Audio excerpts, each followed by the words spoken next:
I'd like to invite Ms. Laila Mustafa Abdullatif, Director General at Emirates Wildlife Society, WWF, to join me up on stage. If we can give him a round of applause, please. Come on. Mr. Simon Bushell, co-founder and CEO of Sympower. And Ms. Noura Alhammadi, R&D Technologist at DIWA Research and Development Center. So to give you guys a little idea of how the event's going to flow, each of the speakers are going to be given around 5 to 10 minutes to talk about either their projects, to talk about the subject of how they're engaging youth in a greener economy. Once each of them are done, then we're going to open up and start the dialogue. So I hope you're all ready with your questions. I hope you're listening very closely to the interesting things that they have to say, the projects that they have, the solutions that they're going to come to that one problem. Remember, that's the thing that I want us to focus on. How can the public and private sector engage youth better in the greener economy? Always keep that as our North Star. How we get there, that's what we're going to discover here today, inshallah. Anyway, we have our first speaker here, Ms. Messina Mustafa. Please go ahead. Thank you. Hello, everyone. Good afternoon. Salam alaikum. Firstly, I'd like to start by saying thank you for inviting me to be a part of this youth forum today and for providing the permission for me to speak. It's truly an honor to be able to lend my voice to such an important topic, especially in this ever-evolving world that we live in. But before I actually start into addressing this topic, I wanted to grab your attention to the image of the planet behind me. So this is actually a planet called Proxima b, and it was recently discovered by scientists. And what's more is that astronomers over the last year actually have discovered not one, not two, but actually seven Earth-sized planets just in the year. And what's more is that 3 of those planets are actually found to be in the habitable zone. So what that means is that these planets could potentially have presence of water, and with presence of water, that also means presence of life. Now, this particular planet here, Proxima b, was actually found to be orbiting the Earth, orbiting the star closest to Earth, aside from the Sun. So it answers that very big question, is there potentially a planet B? And could there be life on other worlds? So before we get all excited, I wanted to really understand, okay, could there be a planet B? And if so, then maybe my job should be redundant. But how long would it take us to actually get there? And by doing a quick Google search, if we actually travel at the speed of light, it would unsurprisingly take us 4 years. But with the fastest spacecraft ever developed by man, Voyager the first, it would take us 80,000 years to reach this planet. So what that means is that there's no planet B and there's no plan B. And we need to focus our energy on trying to save our existing planet. But what do we know about the health of our existing planet? Well, we are at critical crossroads with regard to the health of our planet and the well-being of society. And if we continue consuming resources at the rate we're currently consuming, it would mean that we'd require over 1.7 planet Earths to sustain our way of life. So this is based on the fact that we have a high energy and water consumption. As residents of the planet, we have a lot of food wastage and over-reliance of plastics. So we're really pushing beyond our environmental limits, and as we all know, we have one planet, not 1.7 planets, not 1.2 planets. However, what's important to note is that it's actually not that difficult to have that positive can-do attitude and have an impact on the planet and be more environmentally conscious. All it takes is simple practical changes in our everyday life in order to be there as leaders and as sustainability ambassadors. So thank you, first of all, for really taking an interest in today's discussion and being here because you want to have a voice as youth and be present in acting as sustainability ambassadors. Now, as an environmental NGO, Emirates Wildlife Society, in association with WWF, has a very simple vision. We want people to live in harmony with nature. And we do this by working with people and institutions on science-based solutions that combat climate change, and very simply, we safeguard our land, our seas, and the biodiversity that lives within it. Now, given that youth actually represent more than half of the Arab society, I'm speaking here today in a very critical way to really ask for your support in making this vision a reality, and ask for your support as youth to shape the future of our world and to ensure that we are moving in a sustainable direction. One key opportunity is to really raise awareness between the link between humanity and a healthy planet. And to use an example of how this really works, I'd like to look at the marine ecosystem. So the term blue economy actually refers to the economic value and benefit that we obtain from our marine ecosystem and from our oceans and coastlines. And globally, the blue economy generates $2.5 trillion per year. This is based on our fishing industries, based on aquaculture, based on marine-based industries, and a number of other activities. Now, if you compare this value of $2.5 trillion to the GDP of a country, it would mean that our oceans actually make up the 7th largest economy in the world. So again, a number of these different industries are actually present in the UAE. So preserving our oceans, preserving our habitats and our species ultimately enable job employment for youth, enable income for youth, and enable a future for youth.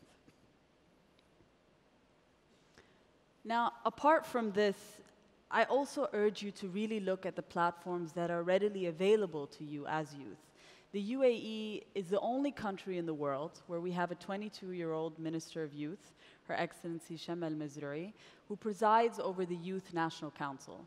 And there are a number of different platforms, including youth circles, including youth governmental platforms, including the one that we're in today, that enable you to really have that voice and be present and really shape the way our economy is in the UAE and the way we're governing our nation. So make use of these platforms and really try to highlight those issues that are most important to you as youth. Now, to support the youth in the journey of becoming sustainability ambassadors and of leading those greener lifestyles, at Emirates Wildlife Society, we work on a number of different initiatives that really empower education, and beyond education, connecting youth with nature. So outside of the classroom, so that they really understand the value themselves and the importance of the environment. And some of the programs that we're running include programs where university students get to be directly involved in the climate change research work that we're doing, along with the marine research work. And this is through citizen scientist-based learning programs. So one of our most recent programs that we're very proud of, which is sponsored by DIWA, includes a climate change research learning program. And with this particular program, what we do is we take groups of individuals into Wadi Waraya National Park, which is also hosted by Fujairah Municipality, where these students actually stay for 5 days in the Wadi, and they're able to learn about the impacts of climate change on the UAE, on its economic sectors, but also about the impacts of climate change on biodiversity, and be directly involved in conducting that research on the ground in order to directly support the conservation work that we do as an organization and that other environmental entities lead on. So these sorts of programs we've noticed has really had an impact on empowering youth, because again, it's about taking you out of the classroom, taking you out of your office space, and really going into the natural environment where you understand the impact of and see for yourselves our real natural heritage. So it's one thing to talk about it, but it's another thing when you're actually connecting with it and you're out there and really embracing it. Now, the good news is that we do live in a very future-oriented nation where our leaders are already supporting this movement for sustainable development through the government Vision 2021. And there's been a number of examples where best practice for businesses and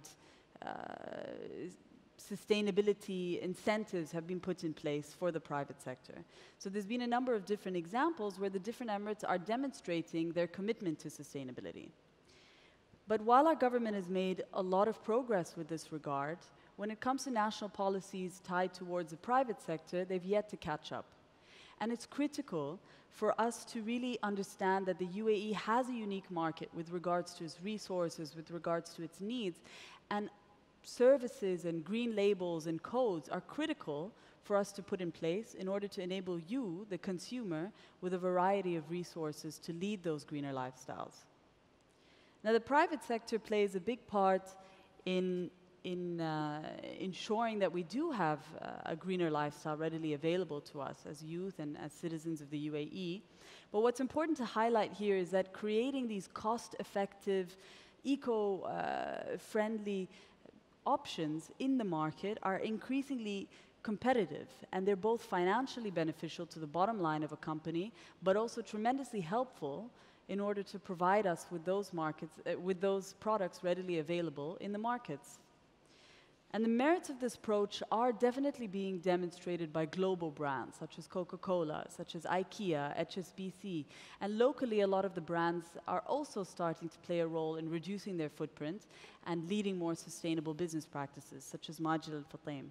So I urge you as youth to really grasp onto this opportunity, demand more from your brands, because again, your purchasing power is what's going to enable the market transformation. So really be vocal about the matters that are most important to you and demand that. Be vigilant and really be confident and support one another with this. Now, last but not least, I wanted to touch on one other topic, which I think we're all very familiar with, which is social media. Now, social media definitely plays a large role in also creating that demand from the private sector in order to transform our markets. Now, we know that in the age of social media, information is readily available at our fingertips, and knowledge is definitely power.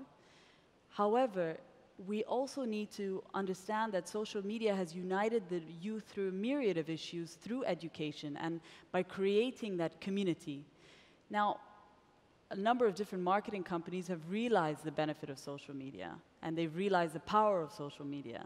But we need to recognize that too, and depend on this platform as an opportunity to really model those environmental behaviors and create a community for youth and beyond to understand that leading a greener lifestyle is possible and not difficult to meet.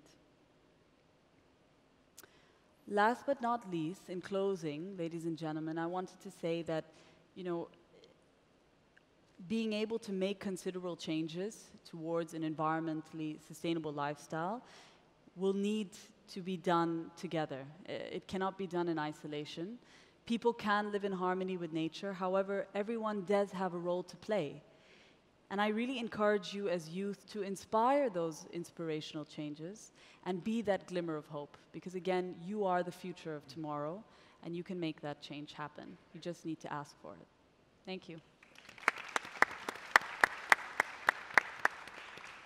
Simon, please. Good afternoon. Noura, you'll need this. Hi, I'm Simon, and it's an absolute honor to be up here today. Today, I'd like to talk about unsung heroes, heroes that you might never have heard of. Because I think that there's this perception that if you're under a certain age, youth, and I hope that I can still call myself a youth at 27,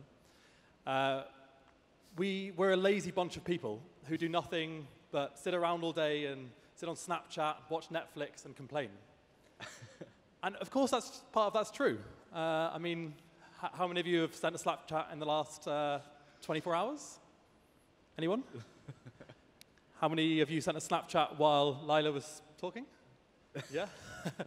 Exactly, so part of that's true.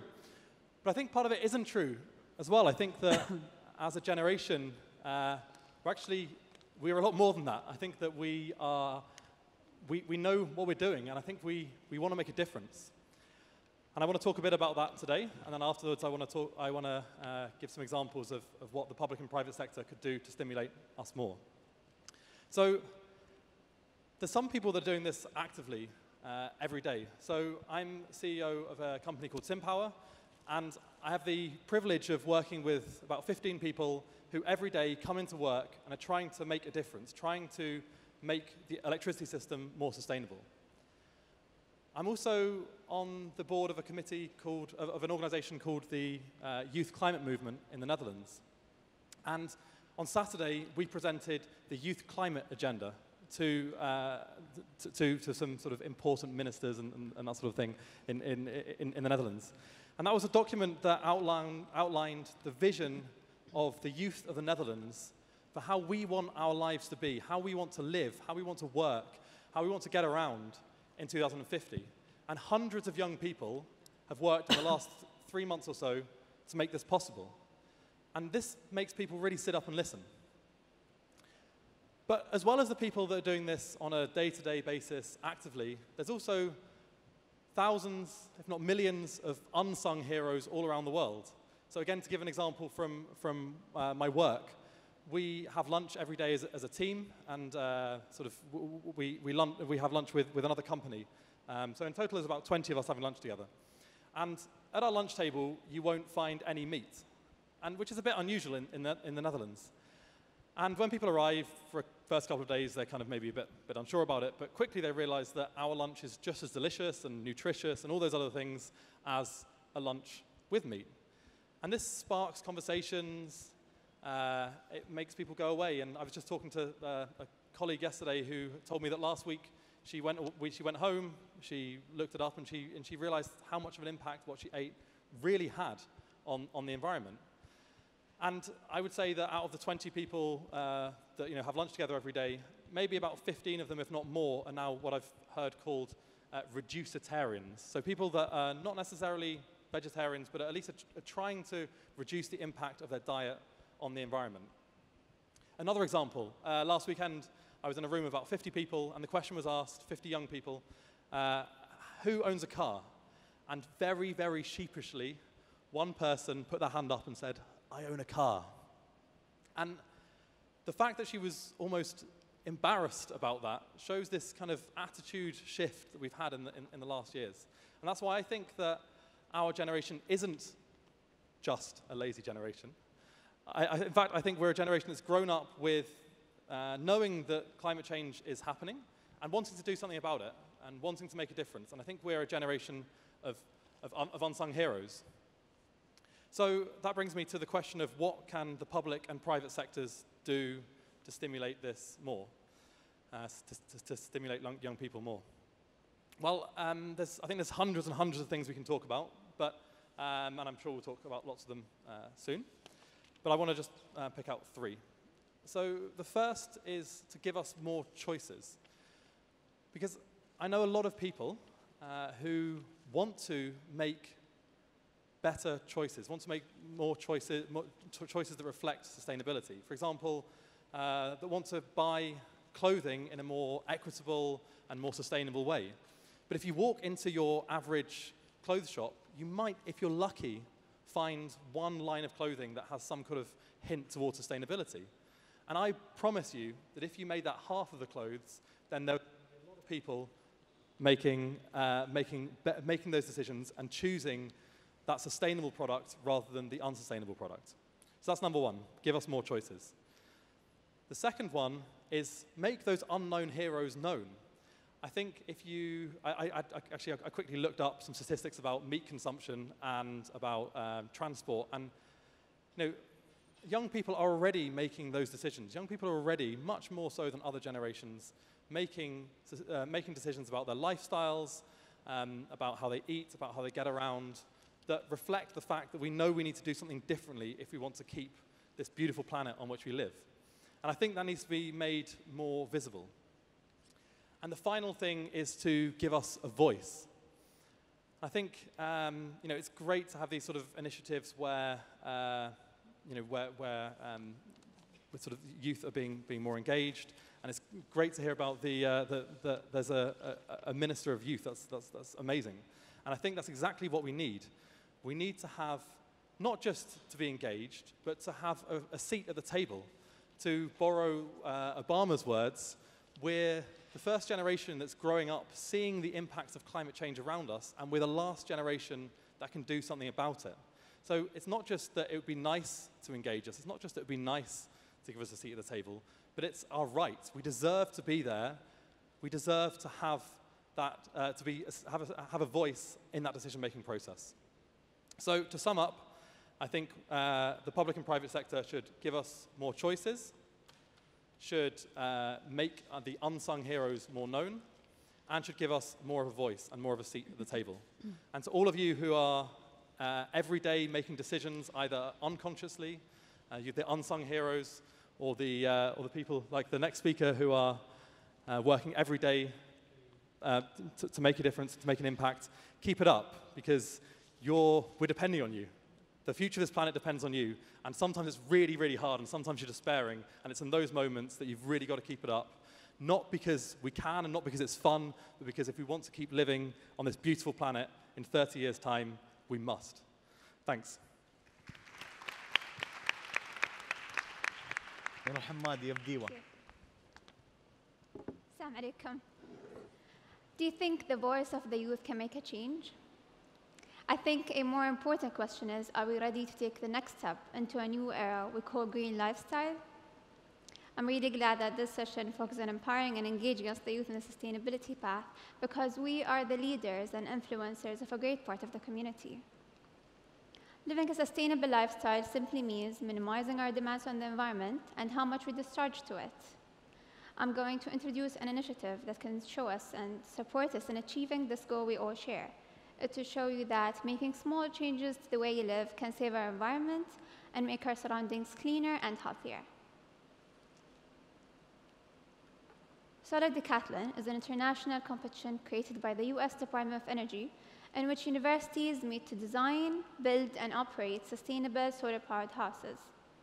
During the final phase of the competition, the teams assemble their houses in an expo area, open them to the general public, while undergoing 10 different contests of the competition. That's why we call it a decathlon.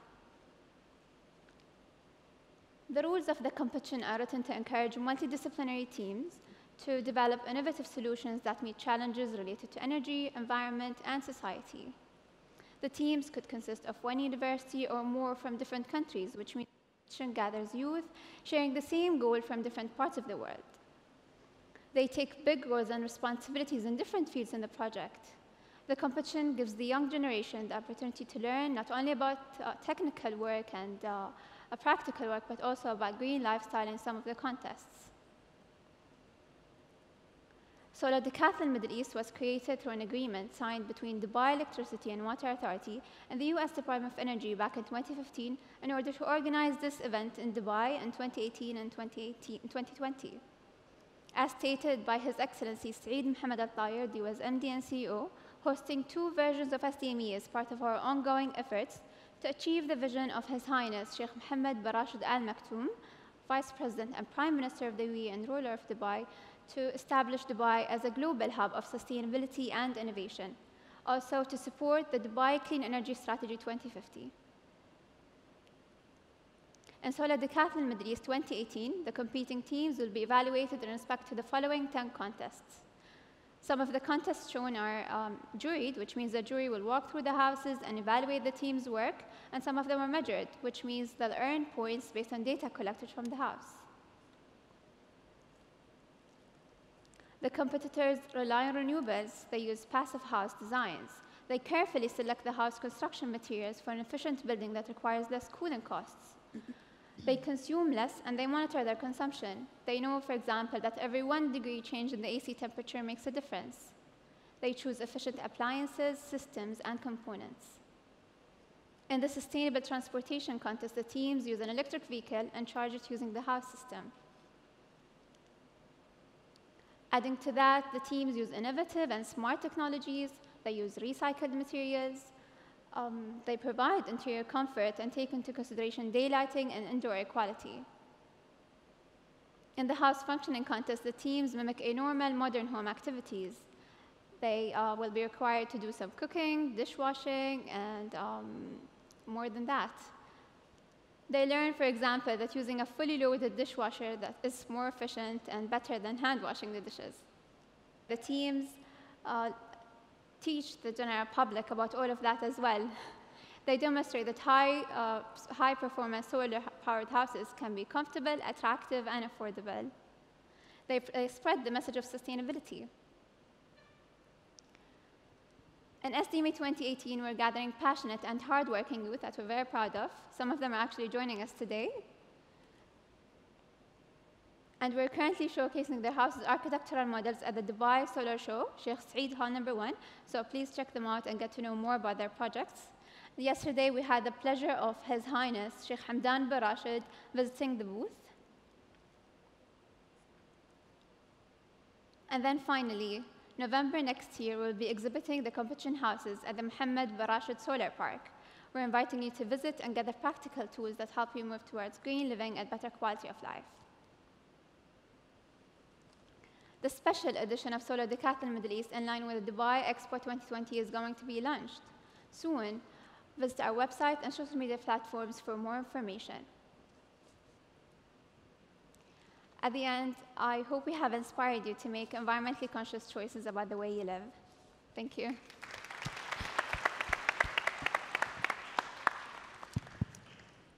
Now for the fun. It was very interesting to hear all your perspectives. Someone engaging youth more in a greener environment and making the planet a better place. Saying you're already seeing youth doing that, living greener lifestyles, and competition that'll engage all youth. But before we get into that, I think we have a bit of a flip happening. So we'd like to thank Ms. Laila Mustafa for joining us. She has to jump out for a meeting. If we can give her a round of applause. Thank you. But she has someone else who's going to be joining us from your Yes. organization. Would you like to introduce her? Yes, I'm quite literally off to save the planet. So that's part of my job. But my colleague Alison, who's heading up our education program, will be joining and part of the dialogue. So I wish you a fruitful discussion. Thank you so much for joining us. Please, Alison, join us. I think it's important to just give you guys a bit of context of who's sitting in the crowd. And please let me know, we have university students here in various majors, from finance to engineering. We have members of Awqaf here. We have guests from Oman. Nawartu, hayakum. We have Diwa in the building, of course. Diwa. We have Masdar.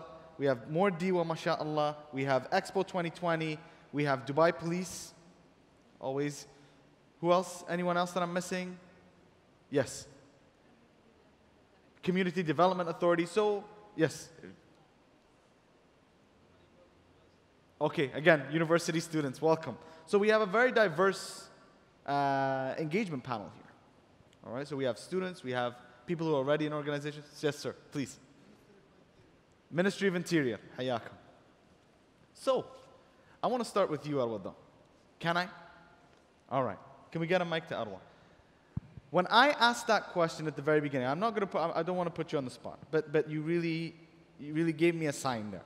When I first said, are the public and private sectors doing enough to engage youth, you shook your head. You didn't nod your head, you shook your head.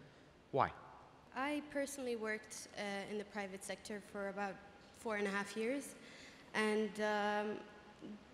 to be honest, there's little that I've seen that, that the company itself was doing.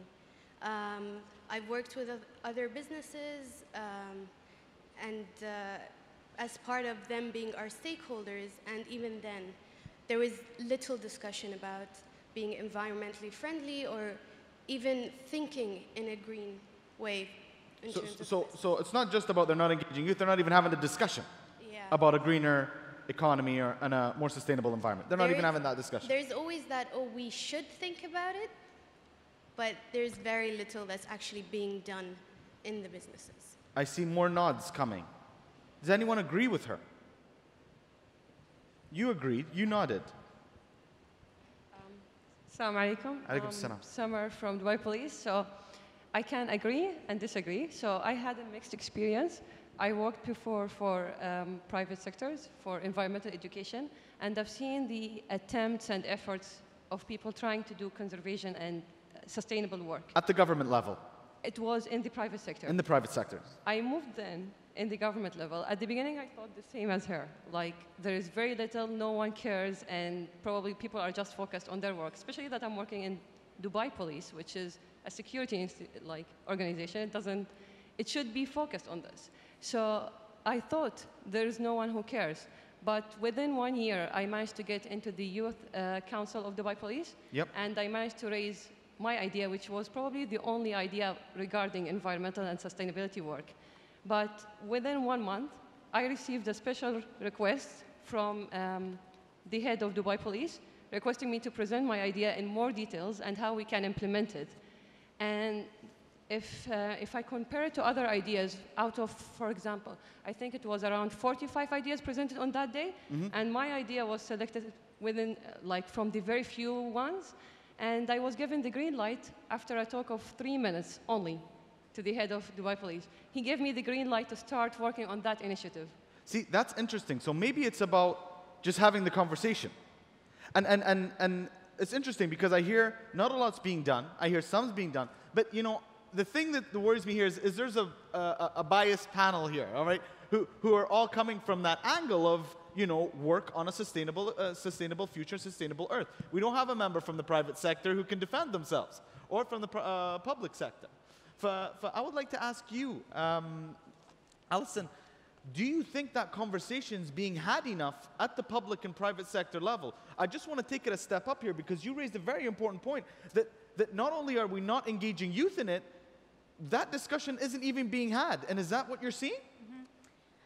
I'm glad you called on me for that question. What was your name?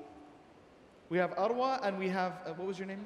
We have Arwa and Shemma. Shemna, okay. Arwa and Shemma. Okay, perfect. I wanted to recognize what you had just said. Now, I think the opportunity is there, and that's what I love about the UAE. If the conversation is not happening, you can start it. Even if you're the first one, if you take the initiative, you are likely to get your idea heard. And that doesn't exist everywhere in the world. So I really like the fact that if you don't see it, if you don't think it's there, take that initiative, challenge yourself, grab a group of people together and make yourself heard, because this is an opportunity where you can do so. This is a country that really allows that. I mean, the Minister of Artificial Intelligence, 27 years old, I believe.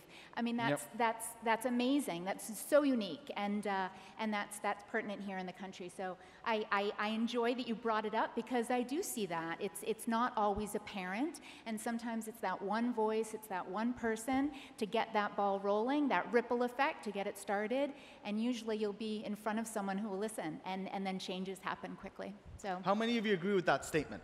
That if you bring up the conversation, if you have the conversation, if you have an action item, that the UAE is a place that you'll probably get it done fairly quickly. How many of you agree with that statement? I don't see a lot of hands. I'm scared now. All right, let me ask again. How many of you, I'll ask the question again. How many of you agree that if you have that conversation, as you said, as Shemma went in her work at Dubai Police, she had an idea, a green idea, sustainability idea, and it got implemented very quick. You said you were given a green light. So, to start.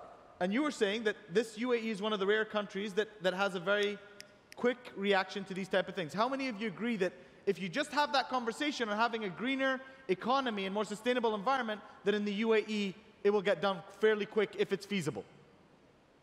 All right, that's a better number now. So I want to ask the question to you guys. I want to put it a bit on you now. I'm not going to sit here and go into you guys, you don't do enough for the youth. Do you think, I mean, you talked about the unsung heroes, that the youth are living this lifestyle. And I don't want to challenge what he says, but I want to challenge you guys.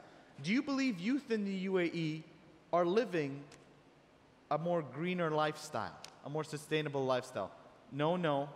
Can I get a show of hands? How many people think youth, how many people think that the population in general, and I'm not talking about companies here, are living green lifestyles? Hands up. Oh my God. Not one hand went up. Half a hand. You shook your head straight away when we said youth weren't living green lifestyles. Can we give her a mic? Can you talk about that a little bit? Why do you think that is? Assalamu alaikum. My Alaikum name is Ghazal. Well, I think the youth is not educated enough. Like, for example, I had to take a... Can we raise the volumes of the mics up a little bit, please? I think the youth is not aware. They don't know what a green community is. They're not educated enough. For example, in my university, if I did not take a sustainability course, I wouldn't have been here. I wouldn't have an idea of what a green life is. So in schools, we're only taught, okay, reuse, recycle, that's it. We don't go deep in it. Interesting. We're not educated enough. Lack of knowledge. Anyone want to take, Simon, you want to take that? I don't know enough about the UAE to be able to answer it. In general. But in general, I think that, yeah, there is, there should be more education, certainly. But I also think it's then the responsibility of the people who have had that education or have read the newspaper article about it or whatever it is to then spark the conversation.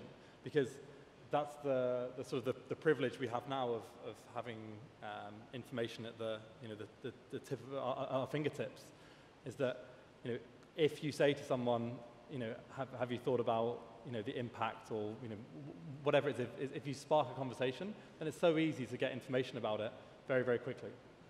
So Simon's saying that the information's there. But I think it's... You think we read? We don't read. Last year was the year of reading. That was last year. But, for example, I don't read. I personally think a sustainability course should be mandatory in every university. Couldn't agree more. Couldn't agree more. Completely Even agree. in schools. I would love that. Even in schools? Even in schools. I think we should start Schools young. as well, even high schools, I think. Because we have these, DUAs doing some campaigns, and let's say green charger, the statistics.Tech-savvy, some awareness in the lifestyle, but still I think schools should be taking care of that as well. Simon. I'm actually going to change from agree to disagree, because You don't think they should have it? I don't think there should be a sustainability course, because I think the sustainability should be in every single part of the curriculum. If we're learning about science, if we're learning about physics, part of that course should be about sustainability. If you're learning about food, we should learn about sustainability. Every single part of the course should have sustainability. You're saying the actual entire education experience should have an element or elements of sustainability embedded in it. Absolutely. Everything we do is related to, has some impact, and we should learn about that.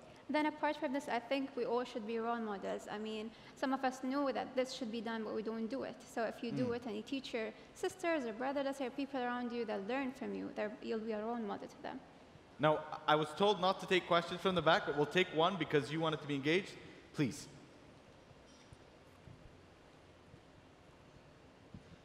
It's not a question. However, I would just like to provide some answers about why we are not heading towards a sustainable lifestyle.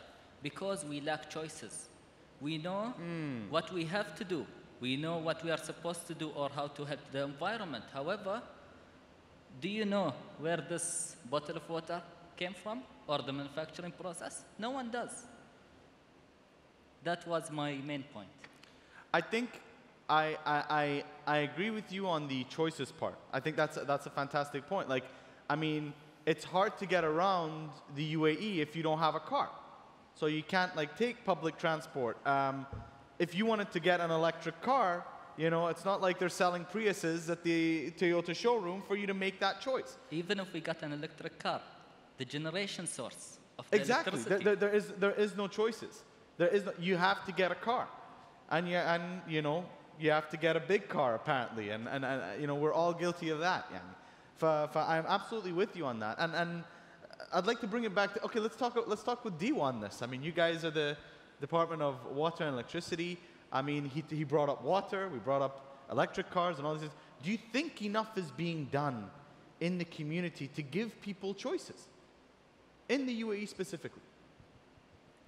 I think there are choices available. Maybe they're limited at this time, but in future we're going to get more choices. I think you can see that the government is going towards sustainability and such movements. I think if you give it the time, you'll find some more choices. You can do, I mean, if you want to live a sustainable lifestyle, there are some choices available now. They might be simple and small choices, but they're available.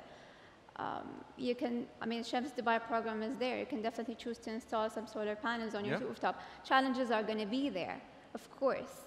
But if you're ready to do some sacrifices, and if you're ready to face some challenges, because at the end, I mean, we live at our homes, but if you think of it, the earth is our big home at the end. And if you do some effort to take care of it and to live more sustainable, this is your choice. Great points, Noura. Simon.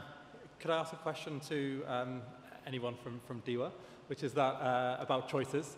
So in the Netherlands, for example, you can choose either a different electricity company or even within one electricity company for a normal electricity contract or a clean energy contract. And if you choose a clean energy contract, they'll guarantee that they've bought all of the electricity from green sources. And what you see is that when people come to renew their electricity contract and they see, okay, I can either choose this one or this one, they're the same price, this one's green, this one isn't, well, of course I'm going to go for the green contract. So I think it's those sort of choices where the private sector or public sector, depending on where you are, can really make a difference. Yep. Thank you, Simon. We have a question over here. Please. Yeah. Yes. It's not a question, but a comment on what he Sorry. mentioned. So in DIWA, we have a clear strategy that's aligned with our national strategy in Dubai and UAE is to have clean energy by about 75% of our energy to be produced by solar by 2050. So we are working towards those options, towards having the greener and renewable energy options. And one of the initiatives that Noura mentioned, Shams Dubai, that's one of the main initiatives that DIWA has undertaken to encourage residents, to encourage commercial customers to adopt solar energy themselves by installing solar panels on their rooftops and thereby producing their own energy. And I just wanted to add another comment about choices for being more sustainable. Sometimes you might complicate things. You know, we think going sustainable is let's have a solar rooftop, or let's use these innovative gadgets that might be costly. However, sometimes going sustainable is so simple. It's as simple as using like a refillable water bottle. So this, you can just use like one refillable water, and at DIWA, sorry, No, please, no. no. But I just wanted to mention that the water we get from DIWA is actually pure, it's clean drinking water. All you have to do is install like a filter system in your house, or make sure that your tank is clean, and by that you're just using waters from the tap. You don't have to use plastic bottles. You don't have to have that emissions from or waste from the water plastic usage. So it's just a simple solution that if people adopt one by one, it will have a greater impact. So you don't always have to go for the big solution. Even small steps can add up to a greater impact. Okay, thank you for bringing that up. I'm coming back to your two comments or questions in just a second, but you've just sparked something here, okay? You talk about, and this is not coming from me, I'm quoting. This person was a naysayer when it came to the minimal differences that you brought up. And I'm going to put his point on the stage for all of you to discuss. Because you brought up saying, you know, we can make the simplest of changes. We can change a plastic bottle. We can change the light bulb. And then this person says, okay, I'm going to do that. And we can all do that. But if everyone did that, the change is minimal. And these industrialists are still going to flare, are still going to take the forests out, are still going to do all that stuff. And all these little changes that we make will have little impact if all these big companies or these big energy companies or whoever it is are still going about their negative practices and not incorporating the environment or sustainability.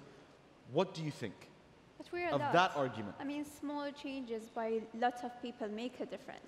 And these, I mean, at the end, the government is going, the government is going towards sustainability, and these private sectors learn as well. And everyone is going to follow what the government is going for. I think small changes by lots of people make a difference. It will make a difference. That's not, that I agree with you. But the thing I'm putting on the table, is it enough to balance some of the negative practices that are happening from industrial organizations around the world? Please. Go ahead. No, after you. No, after you. I just wanted to say, oftentimes that will trickle into the workplace, like from the original discussion.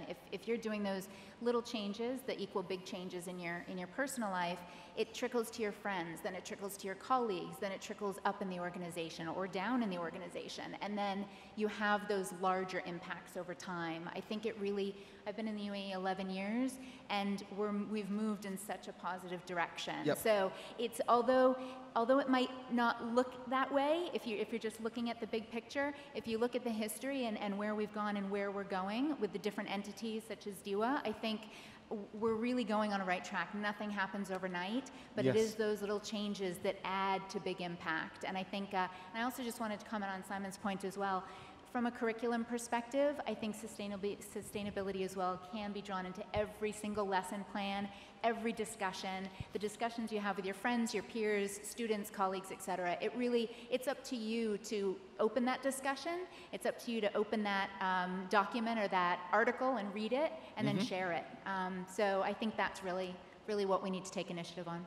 Thank you, Alison. So. Simon, please. So I agree with both the naysayer and the opposite, because the person you're referring to is absolutely right. If we all reduce our carbon footprint by 1%, if we get every single person on the planet to reduce their carbon footprint by 1%, then we've reduced total carbon emissions by 1%, and that is, we're way away from what we need to do. So I agree. However, in the example of the water bottle, I mean, I think this is such a great example, and it goes back to the comment earlier about, how do you, what can we do in order to educate people, and we don't read newspapers. I agree. If you're given a water bottle, let's say at work, or if you're given even the option to refill a water bottle at work, then all of a sudden you have this water bottle that you're going to take to your friend's house, let's say, and you're going to you're going to pull it out of your bag, let's say, to drink some water, and then someone's going to say, "Hey, what's going on there? What are you doing?" And then that sparks a conversation. And that's, as you were saying, those conversations lead to more conversations, and they can. I genuinely believe that they can lead to a sort of a tide of change in which those big changes that also need to happen will become inevitable. See, the thing that he talks about, like the two angles here, and the reason that I brought it up was the thing that Laila said, and it reminded me of this point, when she said the youth should demand more from their brands. So I'm thinking, maybe our energy, because, I mean, I'm not a decision maker here. I don't define, our global policies on how we use energy. I wasn't there at the COP meetings. Were any of you? Like, can you guys make a decision today and it's done? I mean, those are at levels above us. So where is our energy best spent? Is it best spent on something like that, which I agree with, so I'm biased, to push on the brands? I mean, there's some brands that are known, I'm not going to name names, no one's getting thrown under the bus here, but who have known to take negative practices, like a beverage company is known to suck all the water out of a community just to produce their beverage and leave people, and it was very negative practices. If you nod your head, you know what I'm talking about. So are we better saying, you know what? No. We don't accept that. We're going to go on social media. We're going to sign petitions. We're going to push these brands to take better practices, because that's where the impact happens. Because we don't want the 1%. We want you to do all that so all the other companies get scared. Then we reduce it by 10%, 20%, whatever percent. But to have that big impact. Now, that's where I want to answer your question. But before, do you mind if I put it on pause for just a second? Or do you guys something to do with that? Okay, thanks. So here's my question to you, based on that point. Where do you think the energy of the youth is best spent in creating a greener economy? Is it in using bottles? Is it in using... Can we get a mic to the gentleman right there in the back, please?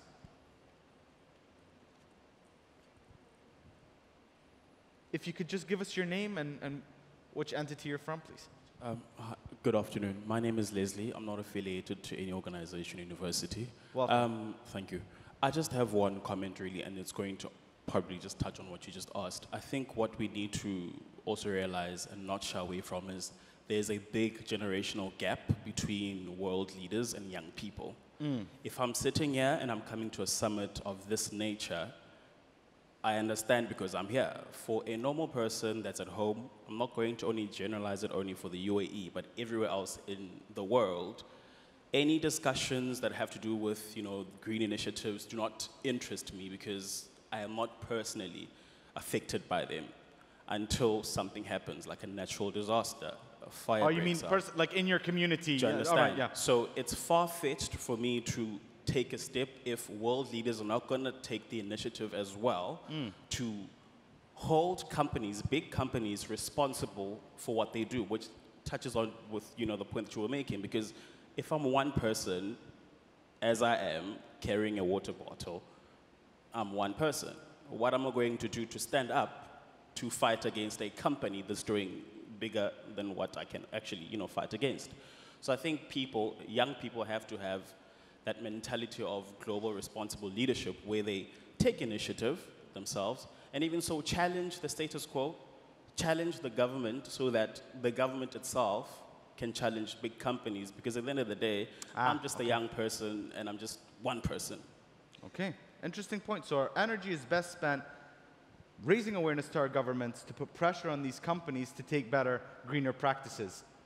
Shema, and then to the gentleman in the front. Please, Shema.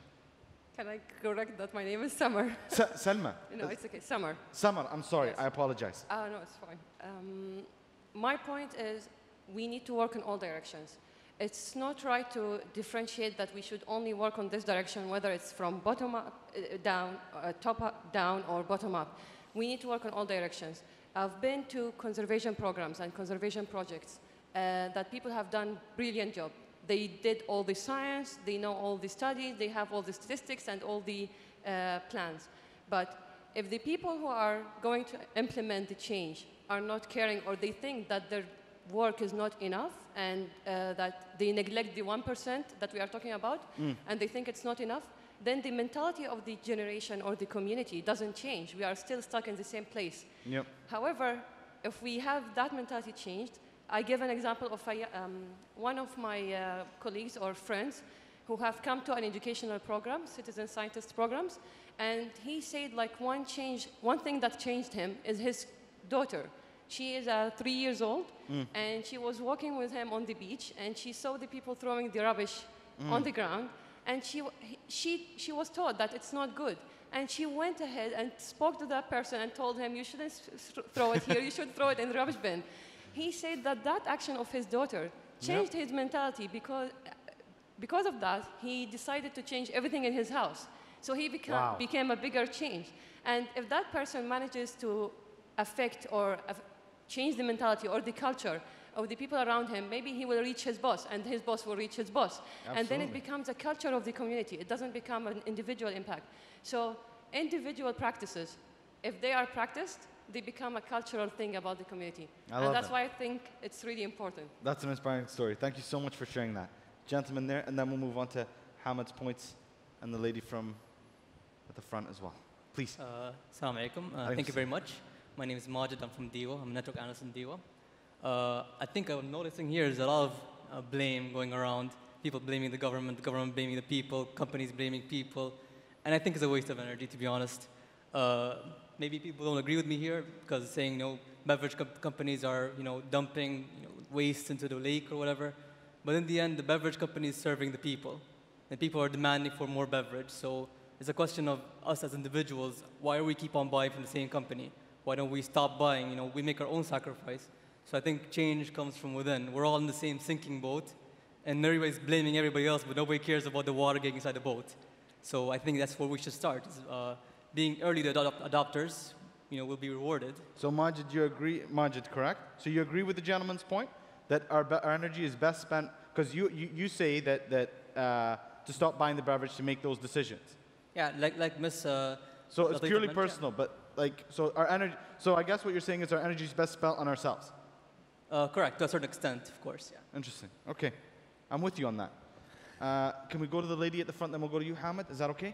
Thank you, brother. Please. Thank you. My name is Moza Naimi from Masdar Institute. Moza. Just a remark from this discussion. Sustainability, for instance, if we go deep down in UAE, it's not something new. If we think about it, how many years our parents, grandparents sustained such a harsh environment? No water, nothing. So they practice sustainability all those hundreds of years to sustain in such environment, desert in the Middle East. So I think the new generation, I am agreeing with the gentleman here, that the new generation, we are part of this generation. We are not, sustainability is not something new. We should connect to our roots first. Second, the awareness, and the awareness, it's like a framework. It's come from top down, down up, and it's integrated, embedded in the curriculum in the all stages. It's not just about practice or a project or just one subject, because we pass all of this already. And so I think it's an integrated effort that can accumulate it together. And I think regarding your point and the discussion, it's a small impact cannot change. Look to Germany. The population take a decision 70s. Greenwich movement, it was a decision from people that refuse nuclear. And now Germany is one of the leading countries in sustainability using solar. Even they don't have solar as much as us. So we, from people around the world and culture around the world, we can see this movement, it has an effect. So it's not just government putting a role, not just company putting a rules. It's an integrated effort, framework that go up, down, down, up, and embedded in the whole system. I love it. Thank you so much for sharing that, Moza. Hamid, I apologize for keeping you waiting. First, I would like to thank the panelists of this great discussion, and I would like to thank you, Khalid, for getting all those things together. Thank you. My name is Hamid. I'm from Diwa. I tend to agree with all the youth here when they say that the sustainability is actually a collaborative action and a collaborative effort that needs to be done by not only the individuals, but the individuals, the government, and the private sector. Coming from a government sector, I would like to speak a little bit about where I come from. Please. Diwa, a few years ago, we had a vision which is called to be a world-class utility. But then, giving the government direction of having a sustainable development plan and sustainable development visions, we have revised the vision of Diwa to be a sustainable, innovative, world-class utility. So you could see the sustainability part embedded in the vision of the company. And we have a very challenging targets of reducing the carbon emissions by 16% in 2021.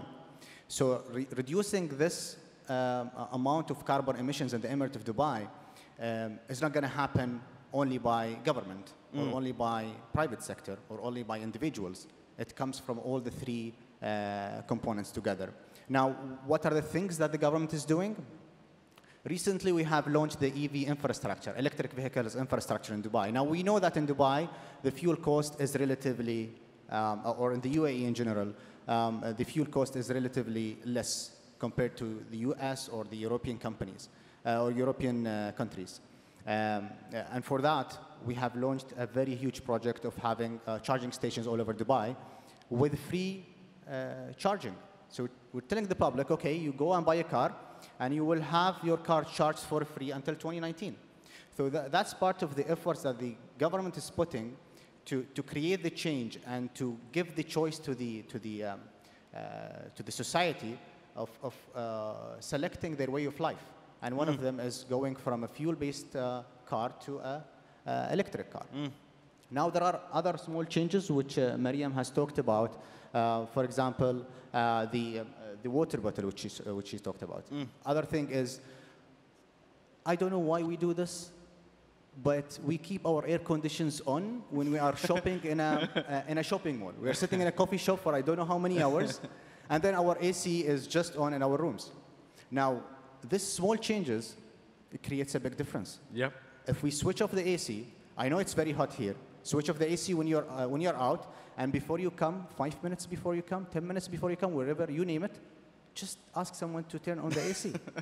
Why keeping it on for 24/7? This is a huge energy consumption, which increases our carbon footprint. Now, there are a lot of aspects. I don't want to take much time. I appreciate it. Yeah, I don't want to take much time. There are a lot of things that we do to create this behavioral change in the community and emphasize that it is a collaborative effort between the government sector, private sector, and the different individuals. Collaboration. I love it. Hamid, thank you so much for sharing that. Before I move on to the next point, we have a question from the lady in the front. Please.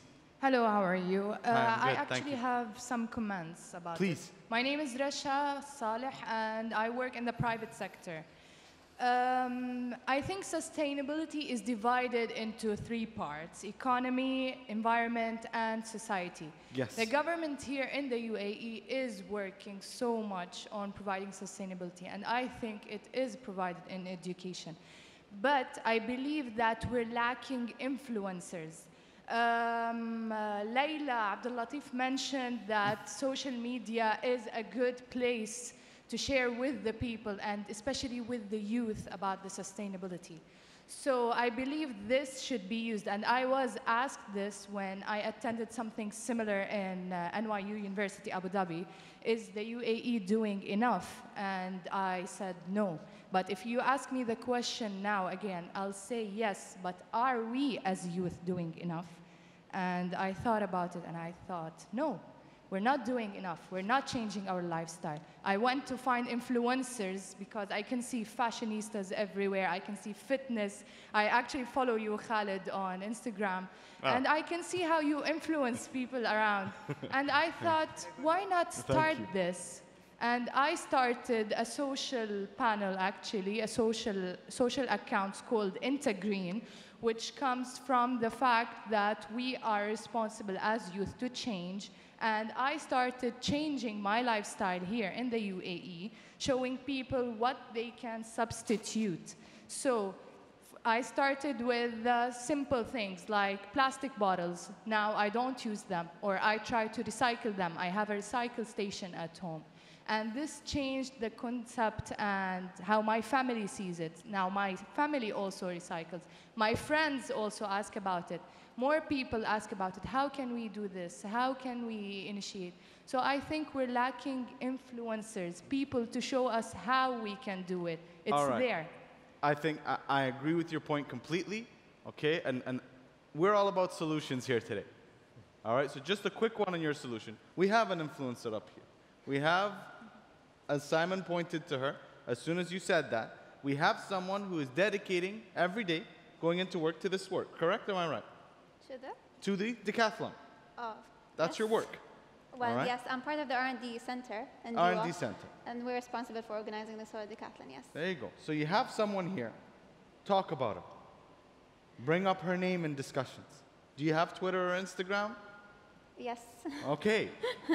If she's comfortable sharing this work, there you go. And that's exactly. how it's done. If more people involve it in their daily life, show it I around, think we should people will be speak up inspired about to these actions. We should, I mean, whenever we think there should be a change, we should talk about it. One time, our R&D director came to me and was like, Noura, I was in the movies yesterday, and it was 40 degrees outside or 50 degrees, and they're like, do you want blankets? And I'm like, blanket for what?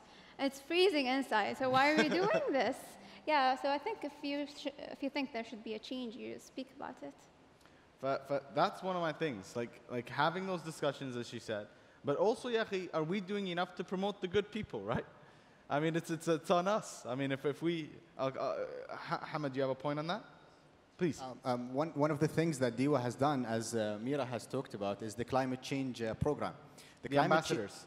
Sorry? What are the ambassadors. Yes. Ambassadors. The Climate Change Champions program, in which it's trying to create those kind of role models or influencers. There we go. Which can go and talk to the public and try to aware them and change their behavior.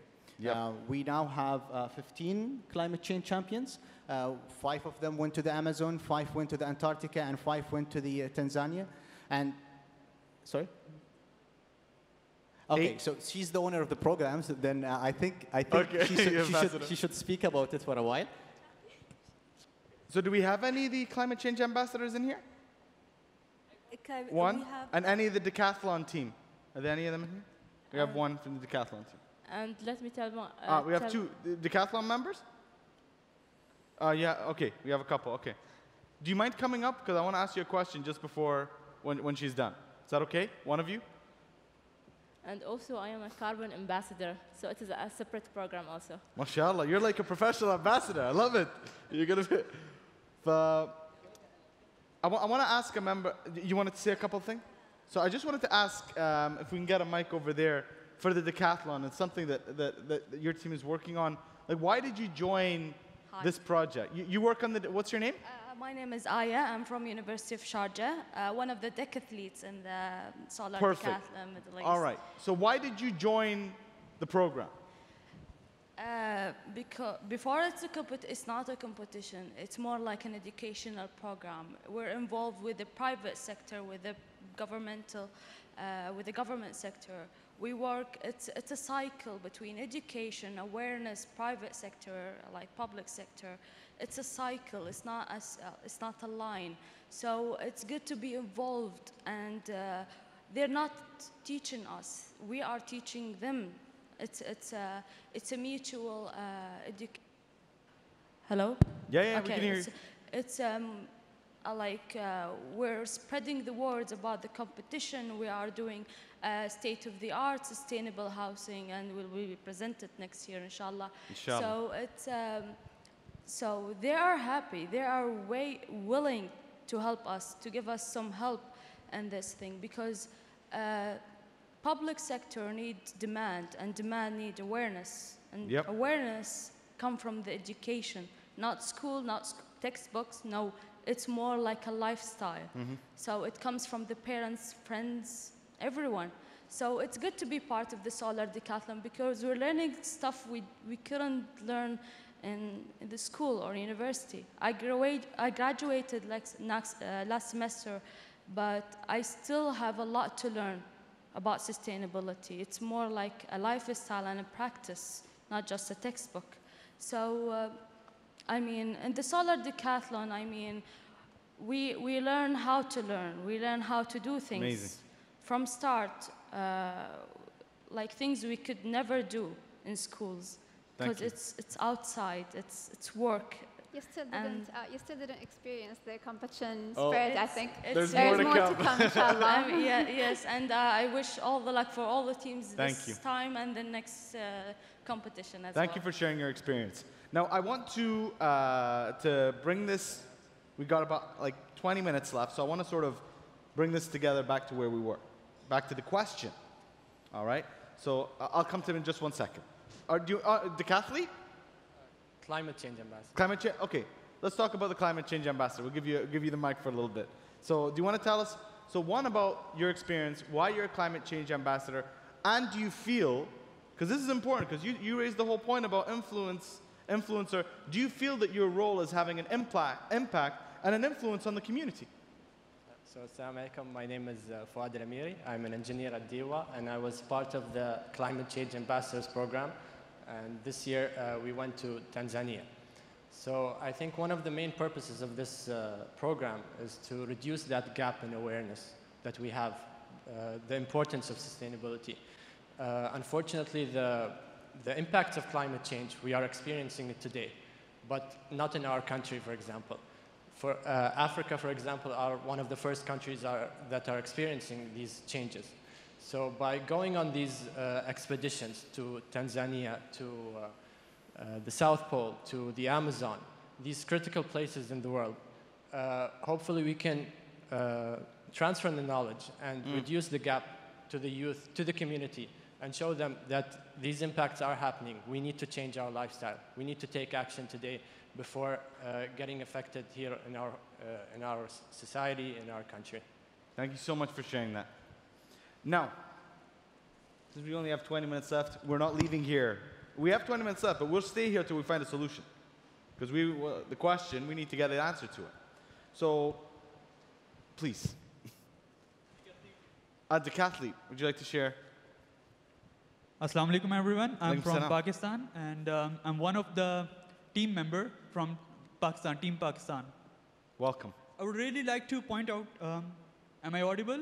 Yes. Yep. I would really like to point out certain facts. I've been brought up in the Gulf, particularly in Oman and UAE. So when we were in the school in class 3 maybe, we used to have an activity at the end of the school where we used to call ourselves Baldiyatul Madrasa, like the municipality of the school, where we have to clean our school ourselves. It was back in Pakistan School Salala, and within my schooling here in UAE, every year there was an event like Clean Up the World, UNEP. It was a joint event with Dubai municipality, where children from all over the schools, all over Dubai, they used to gather and clean up a specific area. My point is that sustainability, it is, by definition, it is for the next generation. You cannot impose sustainability to one generation and let it be responsible for it. It is a cyclic process. One generation has to learn it, and the next other generation will benefit from it. Within the same context, I would really like to point out that the government of UAE, particularly, they are very much ready, very much accelerated in their efforts. Although the youth and the private sector is lagging behind, whereas in the other parts of the world, the private sector is the one that pushes the government or the youth. So it must be really applauded by the government efforts, particularly the DIVA efforts, by which the Solar Decathlon, a competition which has been possible. The other point regarding the influencer, there are two types of influencers, one particularly like you, the one who is on social media, the one who can speak, the one whose face is visible to the world, and the one who is behind the shadows. We as an engineers, as a technocrat people, we are behind the shadows, those who are working, those who are influencing the environment, those who are actually promoting sustainability. So Noura, also, I'm glad to find people like Noura here, whose efforts have really helped us to be where we are today. And another point regarding the university. The university where I come from, National University of Sciences and Technology, Pakistan, plastic bags are prohibited for usage there. It's a very big university, like 16 kilometer squares, I think. So in the whole of the region, plastic bags, they are not allowed. No shopkeeper. There is no fine for everyone. No youth will get fined for doing anything, but the shopkeepers, if they will use, they will get fined. This is one way to change things. You cannot blame youth for everything. Youth has a process. For example, for me, I have been through very cyclic processes of cleaning Dubai, cleaning Oman, and I feel like it's my responsibility to the earth, as Khalifatul Earth, to clean it, to make it sure that the resources are preserved. Likewise, each and every youth member will eventually get to know. And when these youth members, they will be one day, inshallah, the leaders of the world, they will have this decision to make whether they have to conserve or to pollute the world.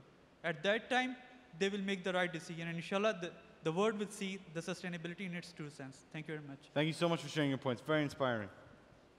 Now, you basically summarized the entire dialogue. I love it. You make my job easy. Now, can I throw out a quick question? Of course you can. Just because you mentioned plastic bags, I'm just wondering, out of the youth here, how many bring reusable or cloth or jute or whatever bags to the grocery store? Show of honest hands. Ooh, you're... no judgment when here. you're studying. 2, 3. You got maybe about 10, 15%. Yeah. 20%. Yeah, you count for a lot of us. Totally no judgment. I just, we know that plastic bags are not good for the environment, right? They end up in our oceans. They're detrimental to sea life. They're detrimental to marine life. And that's one change that we can all do. And again, no judgment here. But one thing that we can do to look into that change is bring your own bag to the grocery store, as an example. Like Miriam mentioned with the water jug. Yep. Bring a reusable hot mug when you get your coffee. And again, no judgment. Nobody's perfect, certainly not myself, but it's just these are little things that we can do. And again, that goes back to the discussion of little or big. But yeah, I was just interested in that element. So. Thank you. Now, let's see if we can get to the bottom of this. Okay, well, you have 3 points. Thinking let's just take them now. Let's go. I'm just trying to be respectful of time. So you got 3 points, snappy Arwa, and then we'll sort of see if we can come to a solution or an action item that we can all leave here and start working on, inshallah. Okay, Please, Arwa, go ahead. Can you hear me now? Yep. Yeah. Okay, so my 3 points are, 1, in terms of education, we should start from kindergarten, and that's where they should learn the basics, and then as they grow older, they should kind of get more information as part of their curriculum. But here's the thing with education, we should educate the parents as well. We can't just stick to the kids, because if it's in school, it's going like the recycling way, the green way, and at home it's not. It kind of sends like different messages to the kids. So it's very important to educate their parents as well. Maybe have a green day at school or something like that as a solution to that. In terms of the businesses, the companies, the beverage company you mentioned. Yeah. In China, for example, they have laws that if you are, if the carbon emission is higher than the norm for your company, you pay a specific tax or a specific fine. That could be implemented to businesses here as well. Maybe just increase the or decrease the CO2 emissions based on how much we're using it in the country. And in terms of influencers, you guys all got messages from Sheikh Fazaa for the fitness challenge, right? 30-30. So we could do something similar to that in terms of environment, and maybe have an app that gives you a reminder of simple things that you could do on the daily in order for you to start implementing them. Yeah. So Thank you, Alwa. Excellent points. You have a point, ma'am?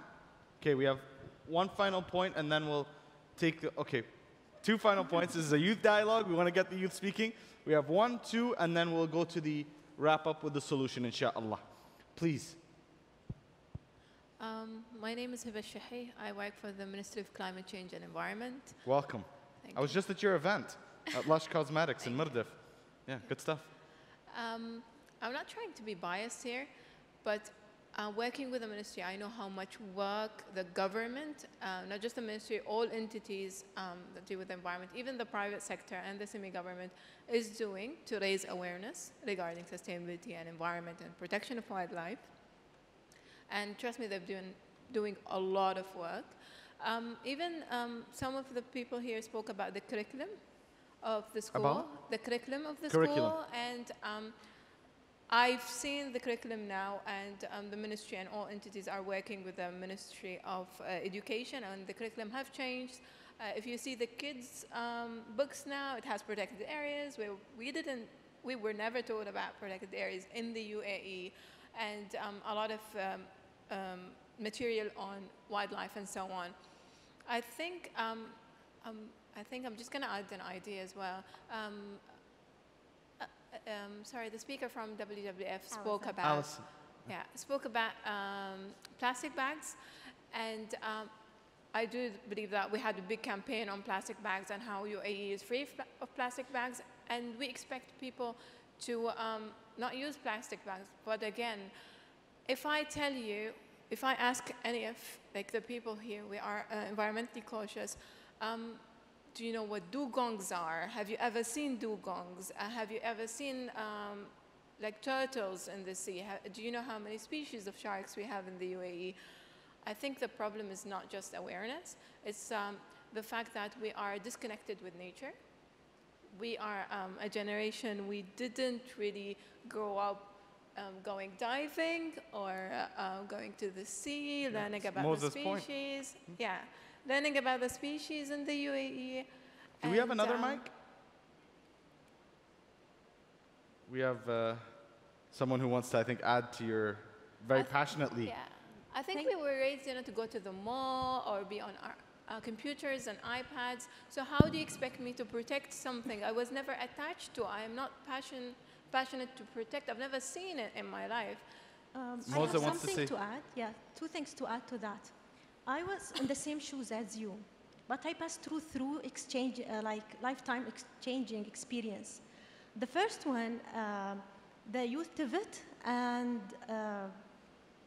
the second one, it's the survey that Masdar done it, and they presented before a few months about the Generation Z that they've been mentioned. More than thousands of youth being surveyed around the world regarding the climate change, and it was shocking that the first major topic they are caring about is climate change. They believe in climate change, and they think they have the power to change it and do something and contribute. So the youth, even if we say that they don't care, it shows that from the survey they care. Secondly, I attended last week the TIVET, the youth forum, and I participate in the youth declaration regarding climate change and writing that declaration. It was thousands of students here from around the world, and it was really shocking. We are talking different language, sitting for the whole day discussing about climate change, how we can really participate in changing, and we pursued government to change, and all of them are involving and exciting about it. That day I got out and said, so maybe we don't trust about ourselves. The youth are really caring about this. Maybe we don't see it on the surface. Maybe we see only fashionista, but deep down, we are a changer. Every individual is a changer. It's true. Our kids are a changer. scholar is a changer, person is a changer, even a grant is a changer. So everyone can contribute with the small things. Even we think that from the service we don't care, but deep down in the service, because we have at the end, like one faith, it's one earth. As our colleague here, when she mentioned, it's one earth, we cannot change it. Thank you. Do you want to say something to close off on your point? Yes, I just wanted to add that if we perhaps teach our kids about the environment, we take them out to nature and they learn to love the nature and the species, they would be even more passionate about it. Yep. It would drive them even more, and it will help them choose perhaps wiser and know why they're doing it as well. Thank you so much. Excellent points. So we're going to close off with the points. Lady at the back right here. If you could just give everyone your name and who you represent. I think it's on. Oh, it's not. Yep. Okay, assalamu alaikum. I'm Ayman. One thing I'd like to speak about, one of us said that, in China there's fine, there's tax for those who have more than normal emissions, carbon emissions. So what I want to say is that maybe instead of a negative motivational tool, if we bring about maybe a positive motivational tool, it would help more. Like, for example, you know how companies fight for market share, right? They fight for it because they're getting something in return that is profits, okay? If the government could take an initiative to award the companies or the public even for their efforts towards, whatever green lifestyle or green economy that we're talking about, maybe then people would want to imbibe it in their lifestyle. Maybe they would then want to inculcate it. And everybody wants something tangible. Profits are tangible. But if we say that, like Leslie, he said, Leslie there. Ah. Yeah. He said that, 1% isn't going to make a difference. 1% might not make a difference today, but then the same 1% tomorrow is going to make a difference, because right now we're the youth. Maybe we're just studying or whatever, but then tomorrow we're going to be the ones leading the companies. Inshallah. So all those decisions are on us. And like profits are tangible, saying that, your green lifestyle is going to positively impact the environment is intangible, which is why we don't go ahead with it. I'm speaking generally from the youth's point of view. Yeah. So. Okay, we had a point on that. Were you finished with your point, ma'am? Yeah, it's okay. Are you sure? Yeah, I'm done. Okay, because if you want to finish, go ahead, and then we can move on to the gentleman. I think it'd be better if we had a discussion. You want to go? You're all right. If you guys want to go back and forth, yeah, sure. No, it was to add that you were absolutely right. And yeah, I was just adding to it. Ladies and gentlemen, my name is Ansel Cardozo. I'm from Manipal. Thank you. Welcome. Everything that everyone said right now in this discussion, and I've been itching to say this, so sorry for, I know the time constraint. No, please take your time. The gentleman on my left, my bad, sorry. He said that it does make a difference. Not one person doesn't make a difference, and you said that one day we'll be the leaders, but not everyone's going to be a leader. And this leads me to go to influence. The gentleman in the far, he's over there, the dude from Pakistan. He said that we need to. I'm sorry, I'm super nervous. No, take your time, man. Okay. Okay. He said that we need to. We can. When time comes, they will know. The generation of the next will know that they have to make a decision. But we don't have that time. We don't have that time. We need, if anything, the influencers of now, they're amazing. Kudos to everyone who's influencing, but we do not have enough. We need Facebook level, Casey Neistat level, things that just blow up. We need influence, because knowledge is amazing. But if you don't have people who are going to implement it, that's it. Thank you. No, I'm with you 100%. So let's talk about, yes, go ahead. Okay, so what I was saying is, maybe not every youth would be a leader, but every leader will definitely be from the youth, because we are the future generation. And one more thing, what was the last thing you said? That we need to implement now. Like, we need like high level of engagement. We need high level influencers to impact now. Am I right or wrong? Yes, that's exactly what I said. Exactly, I support him. Firstly, we don't have time. We no, can't. you take your time. Not, I Don't meant worry, please. Time okay, for time. Okay, sorry. Yeah. No, please hurry up then, so you go save the environment. We don't have time, you know, because if we take more time, it's going to go from bad to worse. And then it's just a hurry-burry, and we won't have proper solutions then. So we need to start implementing this green lifestyle from now. Secondly, it's, I think, more than influence, it's about initiative and leadership. When the youth is given an opportunity to lead an initiative, it is an influence. For example, personal opinion, if I saw somebody from maybe an older generation leading an initiative and another who is from my generation leading an initiative, I would rather go for that initiative because I would understand. Like, you know, there's no generation gap. So I would rather go with them than with the older generation, because our thinking and our mindset is going to be totally different. So I think in the end, what I'd like to say is the youth needs to be given a platform, an opportunity to lead, and obviously their plans to be taken forward. Interesting. Okay, I'm going to end the solution. I'm sorry, sir. I have like 8 minutes. You know, you've got a big smile. Give him the mic. He's like, we'll take one question.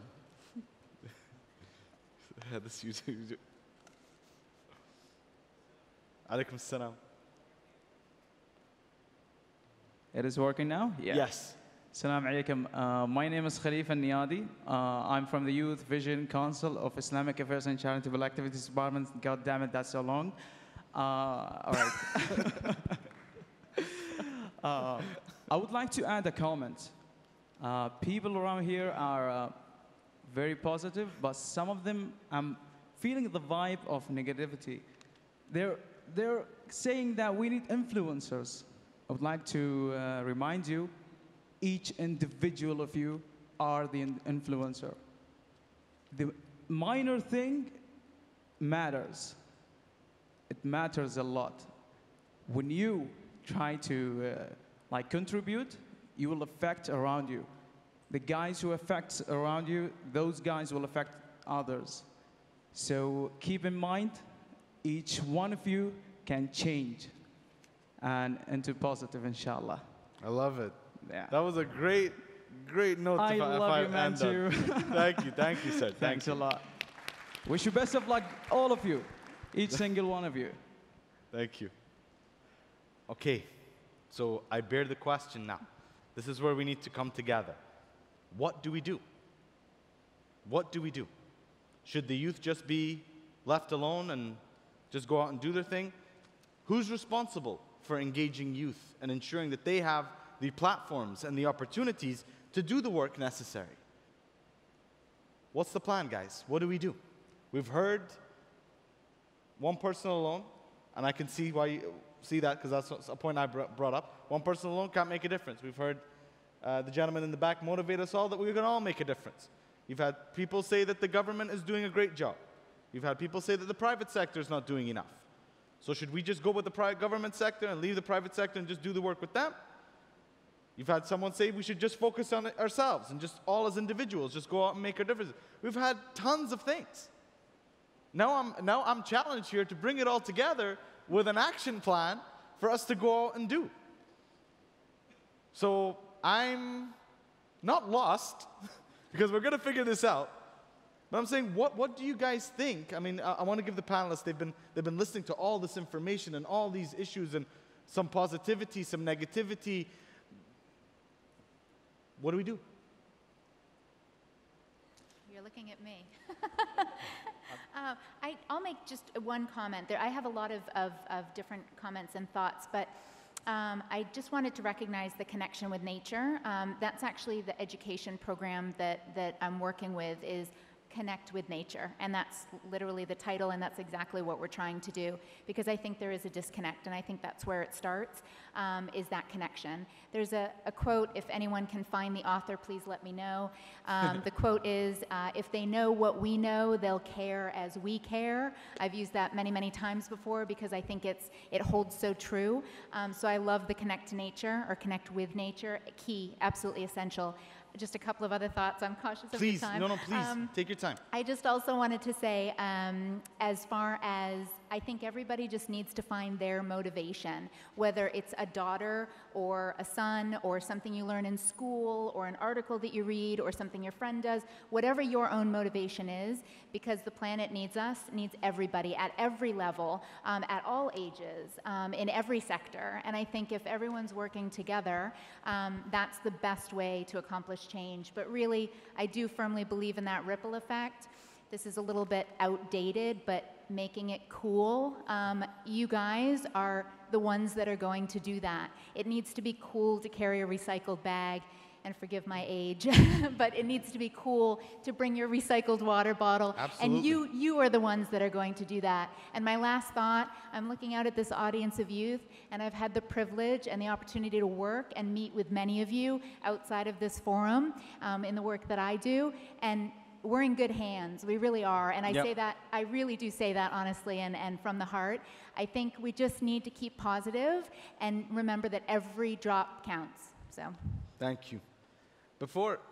So I have a plan, and I'm going to put it out there before we move on to Noura and Simon to say their points, and then we move back to you. I'm going to put a plan out there. All right? I'm just going to see. I want you guys to think about it, because when we're talking about climate change and, becoming greener, who's responsible for engaging with youth and engaging the community? You guys. We got the Ministry of Climate Change. So I'm going to put a plan here. All right, just put it on the table, see what you guys come up with, see if you guys destroy it. I think we should all be reaching out to those guys, saying, we got a plan for you guys. We want the big awareness and the influencer and all that stuff, so we want to start with the same. Who said the Fazzat challenge? Similar to that? That was you. We want to take Arwa's plan, and we want to do a 30-day whatever. All right? We want it to go crazy. Everyone's doing this fitness challenge. Everyone. We want the same thing. So we're going to reach out to the Ministry of Climate Change, all of us. We're going to tag them on social media. We're going to reach out to them professionally in a nice way and say, we want to do a big, massive campaign to get things started, to raise awareness, to get people closer to nature, to get people more positive, to take the act of each individual and make it count, to get the leaders, the top down and the bottom up going, everyone talking about it. The same, I've never seen fitness talked about so much in my entire life. And we want the same thing to be done. No, I'm not going to sit here and say, okay, so go ahead and do it. No. Let's all come together out here in our respectful departments, DIWA, Expo 2020, Dubai Police. Let's all reach out to our counterparts here, get their business cards, and say, how do we do something similar to that? Because that's taken off. What 30-day plan can we do that really pushes this message and keeps it in us forever? Because I'm telling you, why did they say 30 days? Because we want to make it a habit. It's not about making it 30 days and salam alaikum. I bet you a big percentage of those people that take the challenge will continue that lifestyle. And if we do the same thing in partnership with the Ministry of Climate Change, with endorsements from His Highnesses. So I'll let you guys think about that. And I want you guys to close off your closing points on what you think. So apart from the negativity and the discussions that happen, I think I'm very happy to see such passionate youth in such a field. I think that at the end, private sectors are owned by individuals, and you can choose the companies that you deal with, you can choose the companies that you buy products from. At the end, it's your choice. And thank you very much. Thank you. Simon, please. Yeah, I don't have a huge amount to add, but I think this combination of the bottom-up approach and the top-down approach is exactly what we need. So I think we need to, every single one of us needs to constantly be making those choices, be having those conversations, but we also need to be demanding a seat at the table and making sure these decisions that are being made by other people at the moment that we're in the room and we're part of those conversations, we're part of those those decision-making processes. Could I also just take the liberty of asking the audience for one more thing? Of course, please. So every day I do my best to live in a more sustainable way. So I bank with a sustainable bank, I make sustainable fashion choices, all those sort of things. And then I ruin it all by flying here a very long way to be here for these 2 days. And in order to sort of offset my environmental conscious about that, I need every single person in this room to help me. And so I would like to ask you, every person in the room, to promise me, you don't have to, but I would very much appreciate it, that you could, after this conversation, you can go out in the next hours, in the next days, in the next week, just speak to 5 people about the conversations that we had in this room. Yep. And it doesn't need to be, I think what's really important is we don't try and be belligerent. We don't try and tell people what to do. We just ask them. We just tell them what happened. And I think maybe if everyone in this room talks to 5 people, then maybe my sort of my carbon footprint of flying here might be set off. So please help me with that. Thank you. I'll keep that. I promise you I'll do that. Thank you. I'm taking the promise. Okay, I'm going to come to you a second. Got one point. The plan. What did you think of that plan? You think it's stupid? You think we should do something else? We're going to start with the gentleman over here. He hasn't spoken. Remember, guys, it's because we only have 5 minutes left. It's all about the plan. What we do when we leave here. If someone starts speaking about, sushi or something like that, I'm going to interrupt. Please, go ahead. I'm Zain Al-Abdin from Ajman University, Team Welcome. Aqua Green. Ajman University. I think it's mostly into the individual. I mean, it's more of a trend that I will do the fitness for 30 days. Okay. Then I'll find, there's something hot happening in the country in another region, not fitness, maybe in food. Then in after a week, then I'll find a video games. And another one in something about reading. I think it's more about how do I not care about the people's opinion of me? How do I do it for myself? How do I plan that I will live sustainable for myself? I don't care if it saves the world or not. I'm doing it so that myself, I'm trying my best to live my life, to live my share of the world, because in the end, if we are this number of people, population over the world, if each one of us live 1.7 as what Ms. Laila, yes. So it's about how do I, one person, make sure that I live for one person, one right. Nice. I mean, if I want my rights, then I'll keep using what's specific for me, not go and take from other people. So that's kind of similar to what Majid was saying in terms of like it starts with you. So how do you do that? How do you share? Because I agree with you. I'm with your wisdom. Now, how do you, because we've had talks about people sharing that information. You were talking about influencers. You were talking about getting things on social media, pushing it out there. Because not everyone thinks like you. Not everyone thinks like Majid. I think it's more of the architecture department, where we every day... More like? Every architecture department. Every week we get critique for our work, for our designs. So I think that you should accept your negativity, whatever people point out, okay, for example, Zain, you're doing this not very good. Okay, yeah. I'll accept it. I appreciate your help. I'll work on myself. Not to take it as a personal effect like, oh no, sorry, how dare you tell me that I'm not very sustainable. Okay. Thank you so much for sharing that. That's how we deal with programs. Thank you. The plan. The plan. What are we doing, guys? We've got... 2 minutes. How much? Ooh, we're over 5 minutes. So, the plan. 1, 2, 3. Let's go. The plan. If it's not the plan, because I've kept everyone, and I want to be respectful of people's time, if it's not about the plan, I'll move on to the next person. The plan. So to add on what you have said to Ministry of Climate Change and to collaborate. Quick question. Do we all agree that the Ministry of Climate Change should be a leader in this thing?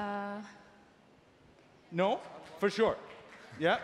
Okay, good. Since so the Ministry of Youth have been introduced, it was inspiring and aspiring to the youth. And to be frankly honest, I've been following and been updated with all the initiatives they have been driving.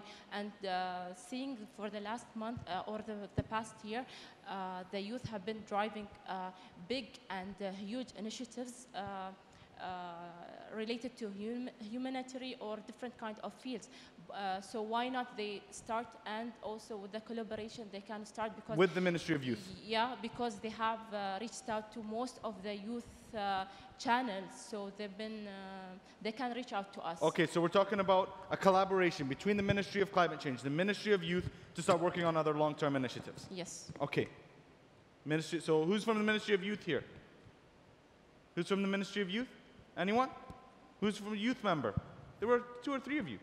Okay, 1. Can you meet with Ministry of Climate Change after this to see how you can take that forward? Good. The plan. The plan. I'm sorry, I need to take the voices of the youth here because they're the ones who are going to be... Thank you. Regarding the plan, can we have a platform? You can do whatever you want. It's not my decision. So my idea is to have a platform utilizing the social media, the influencer, the government entity, and people where the individual can approach and submit the idea of how the small practice that we can change or contribute, where the government can put a challenges like those challenges on them and let people committed. I am committed, and register on those and see how the effect and statistic out of it. Where can university or those education presenting their project and who want to kind of a project, even the government, they can submit their project and who want to participate in those projects. So we have like a platform for the whole nation where the people, it can be either in UAE or outside, where we can commit to climate change by different kind of a practice. Where can people reach the government and where education can reach like expertise on this platform, and where we can see influencers are integrated in such kind of movement. So we have like a whole society is moving towards such kind of thing. It's very easy. I mean, on your point, I'm just telling you, like, they reached out to me yesterday, the Ministry of Climate Change, and said, come to this event at Mardif and, you know, just be there. I'm like, yeah, of course. It's our environment. But it's just a matter of an entity taking responsibility and a matter of raising that awareness. So I'm with you. I think there needs to be that platform. But we need something that gather all of this. Absolutely. So I think with the social media and the internet words now, the platform, the internet platform that can gather all these forces in one, you know, in one table. Put us, even if you are far away, but you can reach people and you can communicate and deliver your idea. Even a small idea can change. So okay, we haven't heard from the lady in the back. She will be giving the final point on the plan. I apologize, but I want to respect last final point because you waved your hand. So 2 points because, I'm not trying to be rude. I just want to be respectful of everyone's time. I want them to get home to their families and for dinner, and I'm pretty hungry. Okay, please. so my name is Najud. I study at NYU. And for the plan... What's your name again? Najud. Najud from NYU, sorry. Yeah, and so the first thing would be to acknowledge the problem because most of the youth do not acknowledge it. First thing would be, like, they should know, especially in the UAE, that if you mess with the environment, nature will find its way back to mess with you, and that's the first thing. How? This is the plan here. Okay, and then, so I think like carrying refilled water bottles or carrying plastic bags is like something to be like, it's a default for all the youth. Okay. And I think that the youth need to look for more ambitious goals. Like for example, like the UAE currently is pushing renewables, but it's still intermittent, and so they need batteries for that. Why can't the youth, for example, be involved in R&D where they could actually develop the battery themselves? And they could hit the world record of being the country where they can use batteries. They need to look at more ambitious goals than just the default things that they need to do. So what's the platform? What's that? I'm challenging you. So is this something that you need to speak to the R&D center here at DIWA? Yeah. All right. She'll be coming up to speak to you right after this. Is that everything, Najud? You good? Thanks. Final point here. Shayma Alhammadi, صح? Shayma Alhammadi from DIWA. Yeah, Shayma Alhammadi from DIWA, closing off the point on the plan. Yes. Because now we have you're going to be speaking to Noura about R&D, and what else? What else do we have? Ministry of Youth and the Ministry of Climate Change. We have the challenge that we're going to see if we can get that up and running, and we have a final point on the plan. Yes. So first of all, I would like to say that I'm a proud DIWA employee because although we are a utility in the power sector, we are doing too many stuff and too many initiatives in the sustainability part because DIWA is all about the sustainability and the youth, and this is clearly reflected in our motto, which is for generations to come. So to add on the plan, I would like to suggest instead of challenging individuals, why not we challenge private and governmental utilities to provide for example, at least 3 initiatives for developing sustainabilities in their individual sectors. And then at the end of this challenge, maybe we can choose the best challenge and we can... so DIWA will initiate this challenge? Maybe who will take the lead, the climate change. They can take the lead on this. You're going to go back to your office with a lot of work. Utilities. Well, this is not something we can point. I'm sorry. Challenging universities, though. Yeah, it can be like... DIWA is challenging universities through zakat and yeah. Exactly. For example, DIWA challenge the universities, and the climate change as it's the main ministry related to this, they can challenge all the utilities that can affect and that can develop the sustainable lifestyle in the individual's life. Thank you. And that's a beautiful point. Okay, last point. Just because you're DIWA. I just want to add to the challenge that you suggested. And I want to just point out that it does have merit, actually. Because what the fitness challenge did is just create a platform for entities and for already existing initiatives, existing fitness initiatives, whereby employees, government entities, individuals, private companies can engage with. So in DIWA, as my colleague Shayma just mentioned, we have many initiatives. We have already a platform to encourage sustainable behavior and going green. We're working closely with Ministry of Climate Change and Environment, and now and as we can see that for these initiatives to happen, it has to be a collaboration. So I would recommend having that 30-day challenge. It won't be something new. It would be just a platform to showcase already existing initiatives that people can adopt, companies can adopt. Because even in terms of getting other government entities to be sustainable, at least in Dubai level, we already have that. We have the Government Excellence Program, whereby sustainability is a criteria. So all government entities are adopting sustainability. We have Dubai Police that are adopting sustainability. Even as a security company, they're issuing a sustainability report. So government entities have taken that initiative. It's just a matter of creating a platform for them, a platform where everyone can see these initiatives and get engaged in them. Thank you. And that's a beautiful note to close on. So the thing is with all these action items that we talked about, ya Jama'ah, like, don't wait. As you said, Samar, sah? At the beginning, she raised an idea. It was one of the first things we asked. She raised an idea, and it got approved. It got the green light. And Alison said that this is one country that has that advantage, is if they bring an idea, it's more likely to get approved. And I asked you guys to raise your hands, and you said this was a country. So here's the question, what are you waiting for? Is if you want to do this 30-day challenge on the climate and greener economy, I don't know what that challenge is. Maybe everyone has to, do something, take their garbage to the recycling for 30 days. The thing is, it's not 30 days. It's creating that habit. All right? But the thing that I want to leave you all with is don't wait for someone else to do it. And we said the Ministry of Climate Change are responsible, that they're the ones who would like, but that doesn't mean we should just wait, okay, let's wait for them to do the 30-day challenge thing. They heard it at the ministry, they heard it at this dialogue, they should do it, right? And then you meet them at this place next year. Why didn't you do it? If you didn't email us. Just go and do it. Just sit with a few of you in a room and say, what do we do? Present it. Then if they say no, go do it yourselves. And then watch how guilty they feel at the end because they didn't support you. Because it will get done. And it will get acknowledged. But I challenge you to just, all these action items that we talked about, just do them. Don't wait for someone to do it for you. Put the plan in place, reach out to the right people, tell them if you don't get on board now, you're going to regret it. Because we're going forward. And it's going to make a huge change. And we're going to develop a nation that's sustainable and greener tomorrow that you won't have been a part of, that we'll all have created, inshallah. Thank you all so much for being engaging. Thank you to the panelists for all their wisdom. I wish you all a pleasant evening. As-salamu.